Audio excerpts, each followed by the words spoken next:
I was an early adopter of MIGS procedures. I started doing several of the MIGS procedures early on and have been performing MIGS since approximately 2013. I do have experience with the iStent. I have experience with endoscopic cytophotocoagulation. I do have experience with the trabectome. Although ab internal canaloplasty holds true to the traditional canaloplasty and that is a restorative procedure of the entire drainage system, ab internal canaloplasty is truly microinvasive. It only requires a side port incision and a clear corneal incision, but we're still treating the entire aqueous outflow system. We're treating the trabecular meshwork by separating the trabecular lamella. We're creating microperforations in the inner wall of Schlemm's canal.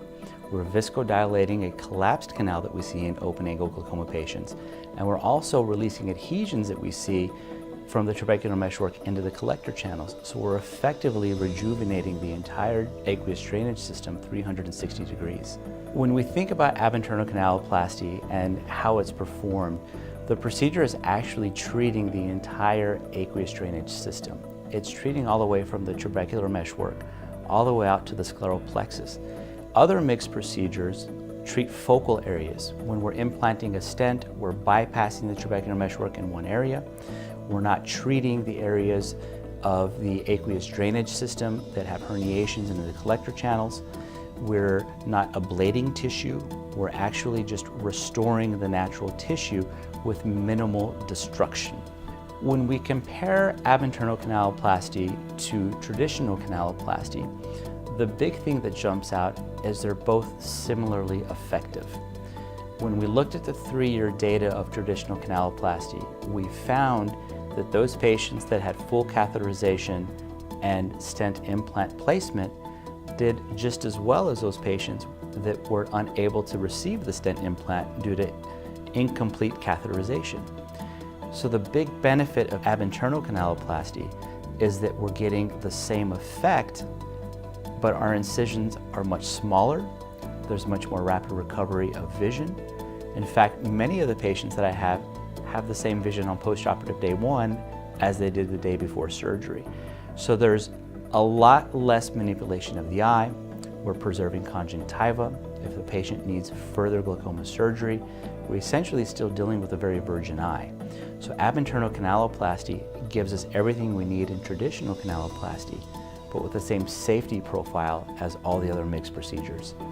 The one unique thing with ab internal canaloplasty is we don't have to implant a stent, nor are we permanently destroying tissue. We're leaving the normal architecture in place. When we ablate tissue or remove tissue, we're removing a natural system. And that natural system in the trabecular meshwork really prevents reflux of blood from the episcleral venous system into the anterior chamber. And by maintaining that, we can avoid recurrent hyphemas that we've seen in some of these procedures where we ablate the trabecular meshwork. In avoiding stent implantation, although very low risk at this point, we don't have enough data to identify if these patients will have problems with erosion in the future. But with ab internal canaloplasty, we're leaving the system as it naturally is, we're just enhancing it. With the introduction of ab internal canaloplasty into my practice, I've found that my treatment paradigm has shifted considerably. Ab internal canaloplasty has become my primary procedure in patients that have uncontrolled glaucoma. When I approach a patient and let them know that I'm going to try to rejuvenate their natural drainage system, they feel far more comfortable than when I describe when I'm going to implant a filter in the eye. When I'm approaching a patient that is stable and has well-controlled pressures on many medications, if those patients need cataract surgery, I offer the procedure to the patient knowing that we have a very high chance of removing their medication burden. And in a patient population like mine in the desert Southwest, where I have a considerable problem with ocular surface disease, the fewer medications I can use on a patient, the better their eye is, the better they see. So I've really began to use this procedure as a procedure not only to bring intraocular pressures down, but I've also used it to bring the medication burden down as well.